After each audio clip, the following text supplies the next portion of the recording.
Good morning all of you. तो अपना आज नया टॉपिक स्टार्ट कर रहे हैं अपन, agency related to child welfare. जो अपन इसके अंदर जो डिस्कस करेंगे बच्चों की वेलफेयर के लिए, बच्चों के डेवलपमेंट के लिए, जो चिल्ड्रंस की डेवलपमेंट के लिए जो एजेंसीज़ बनाई हुई है, जो सर्विसेज प्रोवाइडेड की है, वो कौन कौन से ऑर्गेनाइजेशंस हैं, कौन कौन सी एजेंसीज़ है जो ये सर्विसेज प्रोवाइड की जाती है, कौन कौन सी एक्टिविटीज़ हैं उनके फंक्शंस कौन कौन से होते हैं, वो अपन एक एक के बारे में डिस्कस करेंगे। आप एजेंसीज़, आप कम्युनिटी के अंदर भी आप पढ़ोगे अच्छे से डिटेल में, आपका एजेंसीज़ पढ़ोगे। तो अपन इसमें ओनली फॉर पीडियाट्रिक के अंदर अपन जो बच्चों से रिलेटेड जो एजेंसीज़ है, चिल्ड्रन से रिलेटेड जो एजेंसीज़ है, उनके बारे में अपन डिस्कस करेंगे। ठीक है। वैसे देखा जाए तो एजेंसीज़ टू टाइप्स की होती है, वॉलेंट्री और इनवॉलेंट्री एजेंसीज़।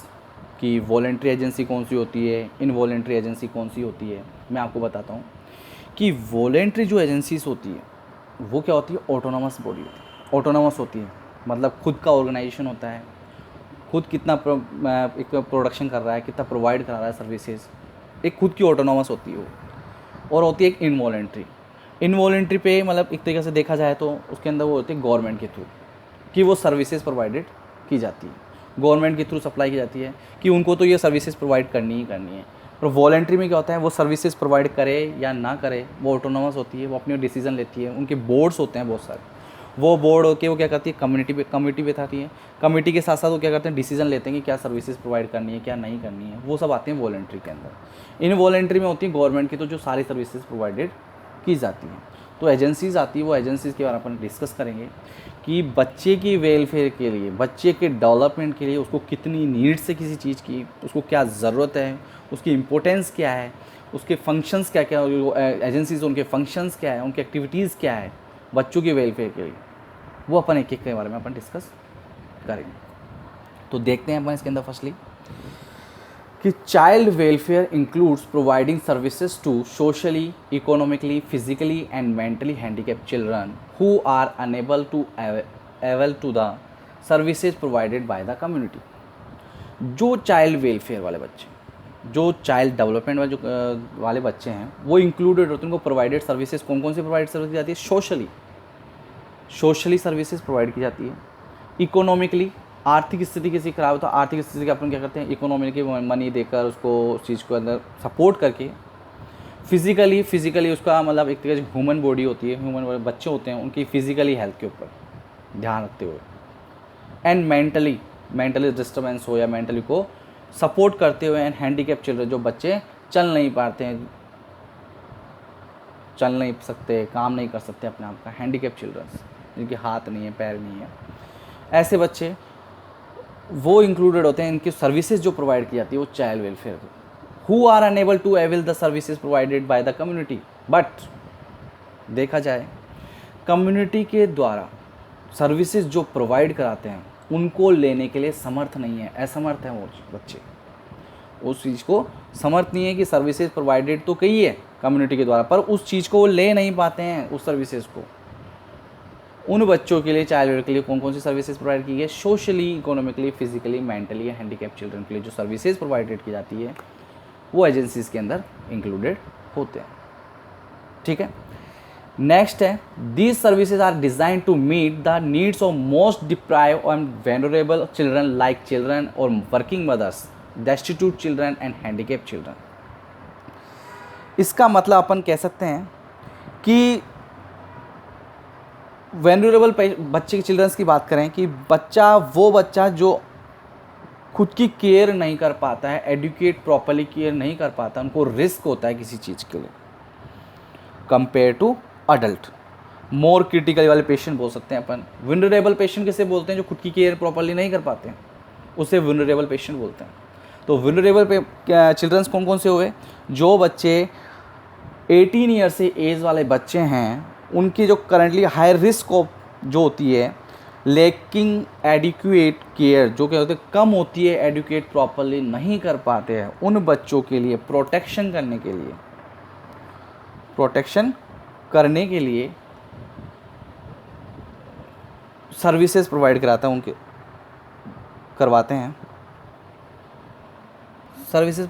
हैं। तो ऐसे बच्चों की जो ज़रूरत है, नीड्स ऑफ द मोस्ट, सबसे ज़्यादा मीट उनसे मिलकर जो डिज़ाइन जो बनाते हैं तो उनको कितनी ज़्यादा ज़रूरत है डिप्राइव एंड वनरेबल चिल्ड्रंस को, लाइक ए बच्चे, लाइक चिल्ड्रन और वर्किंग मदर, जो मदर काम कर रही है, destitute of children, handicap children, जो बच्चे विकलांग है, तो उनको कितनी ज़रूरत है उस चीज़ के लिए, कितनी आवश्यकता है, तो उन सर्विसेज प्रोवाइड करने के लिए क्या करते हैं, डिज़ाइन बनाते हैं एजेंसीज। क्या बनाते हैं, डिज़ाइन बनाते हैं। तो ये डिज़ाइन जो वेनरेबल पेशेंट जो प्रॉपर्ली केयर खुद नहीं कर पाते हैं, उनके लिए क्या करते हैं, जो उनको कितनी आवश्यकता है उस चीज़ के लिए, उस चीज़ की नीड्स कितनी है, उनके लिए क्या करते हैं, डिज़ाइन बनाते हैं और सर्विसेज प्रोवाइड करवाते हैं। वो agencies of the related to child welfare के अंदर आती है। ठीक है, नेक्स्ट देखते हैं अपन इसी के अंदर कि चाइल्ड वेलफेयर एजेंसीज जो होती है, इसका मीन क्या होता है, रिस्पॉन्सिबिलिटी क्या होती है, क्या करते हैं, ऐसा देखिए। A administrative unit responsible for social work concerned with the welfare and vocational training of children is known as child welfare agency। इसका मतलब ये होता है कि जो बच्चों की वेलफेयर के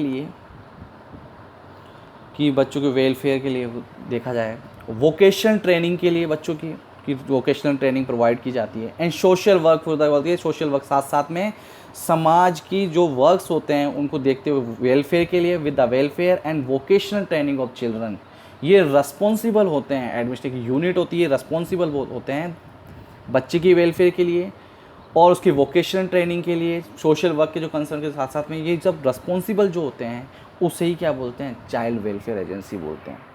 मतलब बच्चों की वेलफेयर के साथ साथ, सोशल वर्क के साथ साथ उन्होंने क्या किया, वोकेशनल ट्रेनिंग प्रोवाइड कराते हैं, उस चीज़ की जिम्मेदारी लेते हैं, उसे क्या बोलते हैं, चाइल्ड वेलफेयर एजेंसी बोलते हैं। चाइल्ड वेलफेयर एजेंसी जो वर्किंग होती है वो नेशनल और इंटरनेशनल लेवल पे होती है। वो अपन दोनों के बारे में डिस्कस करेंगे कि नेशनल लेवल पे कौन सी होती है और इंटरनेशनल लेवल पे कौन सी होती है। अपन देखते हैं इसके अंदर कि नेशनल जो एजेंसीज होती है, अपन जो फर्स्टली अपन डिस्कस करेंगे वो नेशनल एजेंसी के बारे में, जो नेशनल यानी अपन जो देखा जाए तो इंडिया के अंदर कि कौन कौन सी इंडिया के अंदर कौन कौन सी एजेंसीज़ है जो इंडिया के अंदर सप्लाई करती है, कौन कौन से फंड प्रोवाइड कराती है, कौन कौन सी सर्विसेज प्रोवाइड कराती है, वो ओनली फॉर नेशनल लेवल पे वर्क किया जाता है।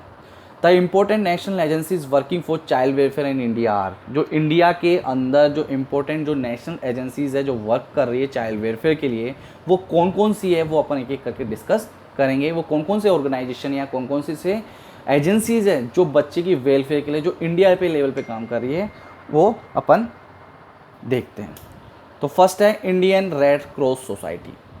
फर्स्ट जो एजेंसी है नेशनल लेवल है जो इंडिया के अंदर है, वो कौन सी है, इंडियन रेड क्रॉस सोसाइटी। ये इस्टाब्लिश हुई थी 1920 के अंदर, ये स्टार्ट हुआ था इस्टाब्लिश जो सोसाइटी, ये बोल सकते हैं अपन एजेंसी 1920 में स्टार्ट हुई थी। इसका मेन जो मकसद है, जो इसका एम है, वो ये है कि ह्यूमंस जो सफरिंग कर रहा है, जो उसकी जब जो दिक्कतें प्रोवाइड कर रही है, जो उसको क्या करना है, रिड्यूस करना है। कि जो भी सफ़र कर रहा है उस चीज़ से, प्रॉब्लम से जो निकल रहा है, वो जो सफरिंग कर रहा है, प्रॉब्लम जो क्रिएटिव प्रॉब्लम्स हो रही है, उसको क्या करना है, रिड्यूस करना है। ये इसका एम है। तो देखते हैं, the Indian Cross Society was establish in 1920 with the aim reducing human suffering. जो ह्यूमन सफ़र कर रहा है, सफरिंग कर रहा है, उसको क्या करना है, रिड्यूस करना है। 1920 के अंदर क्या होता है, इस्टाब्लिश हुआ था।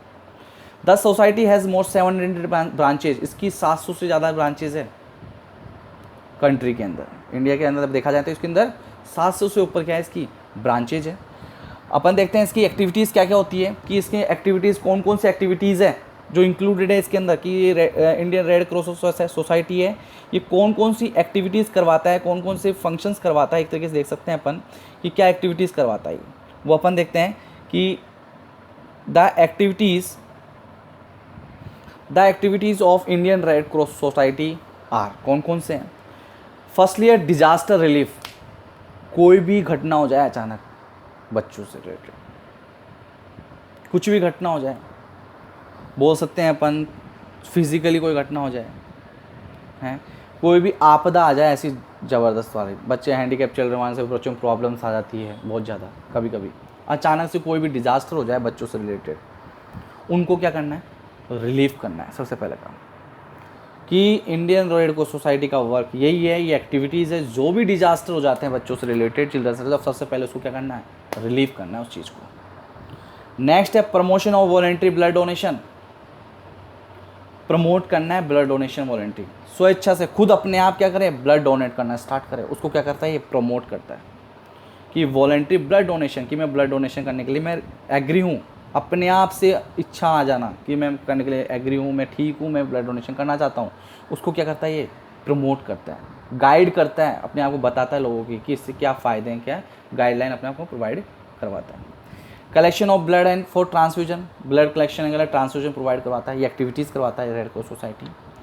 नेक्स्ट ये कि ये कई आइटम्स ऐसे होते हैं जो डिस्ट्रीब्यूट करता है मेडिकल फैसिलिटीज़ के लिए, तो distribution of item like a milk powder provide करवाता है, ये मेडिसिन प्रोवाइड करवाता है, विटामिन प्रोवाइड कराता है and other medical supplies to hospitals, hospital के अंदर, डिस्पेंसरीज के अंदर, maternal and child welfare centres जो होते हैं वहाँ पे, स्कूल एंड ऑर्फेनेजेस, स्कूल्स जो होते हैं वहाँ पर, ऑर्फेनेजेस का मतलब होता है जो अनाथ आश्रम होते हैं वहाँ पे, तो वहाँ पर ये आइटम्स क्या करवाते हैं, प्रोवाइड कराते हैं। वो कौन सा एजेंसी प्रोवाइड करती है, Indian Red Cross society provided करवाती है।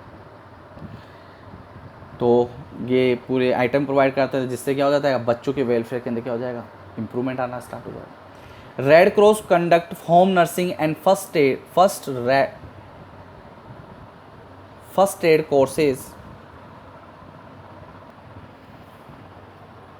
Courses for women and school children.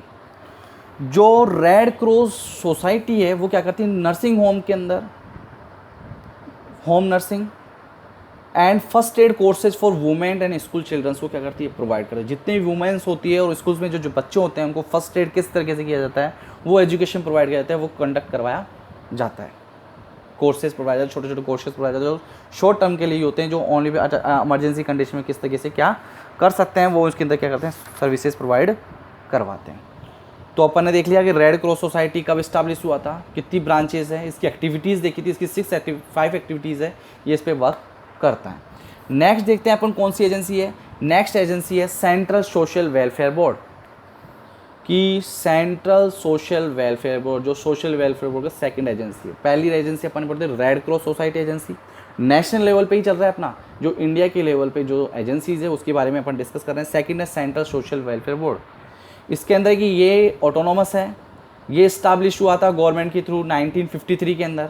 ये ऑर्गेनाइज सेमी गवर्नमेंट है, ये गवर्नमेंट के, तो मैंने बताया था कि वॉलेंट्री इनवॉलेंट्री के अंदर जो वॉलेंट्रीज होती हैं वो होती है ऑटोनोमस, खुद का ऑर्गेनाइजेशन होता है, खुद के हिसाब से वो क्या करते हैं, कमेटी बैठती है, उस हिसाब से वो डिस्कस करते हैं और क्या सर्विसेज प्रोवाइड करवानी है क्या नहीं करवानी है वो अपने हिसाब से करते हैं, पर परमिशन गवर्नमेंट के थ्रू रहती है। और गवर्नमेंट जो एजेंसीज होती है, गवर्नमेंट जो जैसे बोलते हैं इनवॉलेंट्री, वो क्या करती है, सर्विसेज प्रोवाइड करवाती है।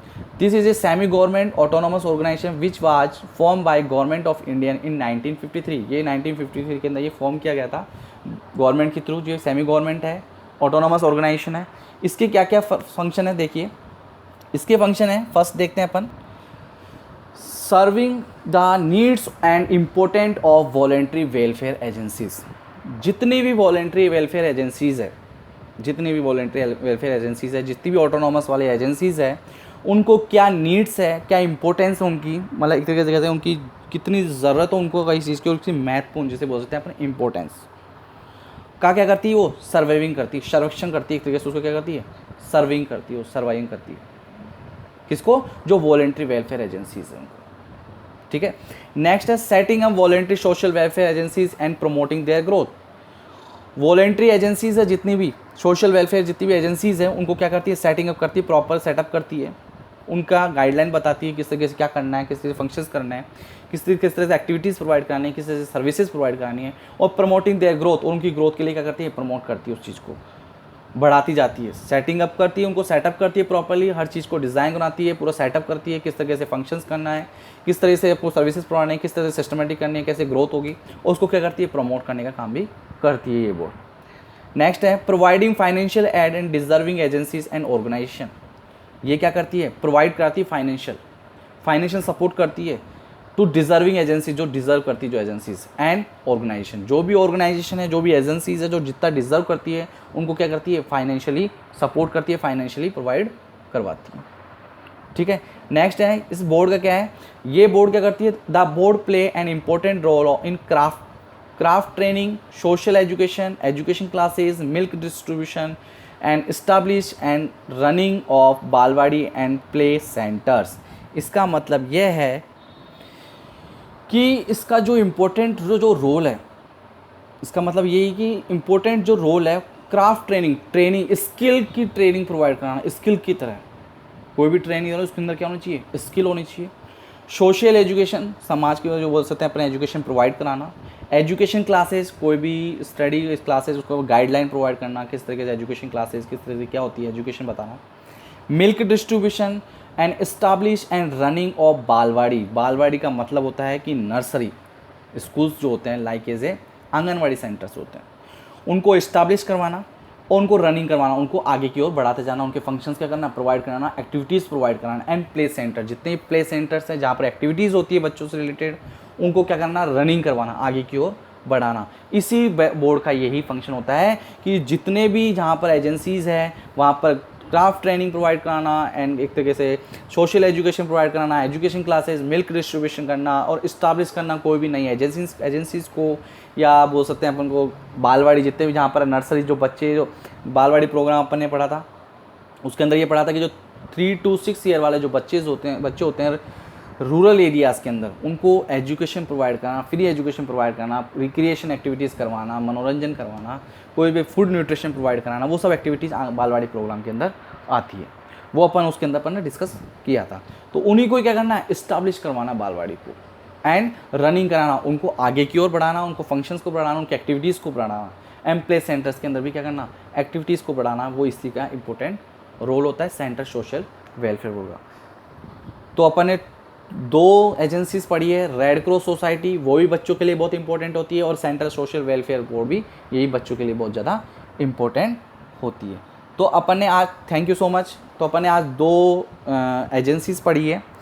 नेक्स्ट एजेंसी अपन कल डिस्कस करेंगे। आज के लिए इतना ही है। वीडियो देखिए, समझिए। Thank you so much, have a great day.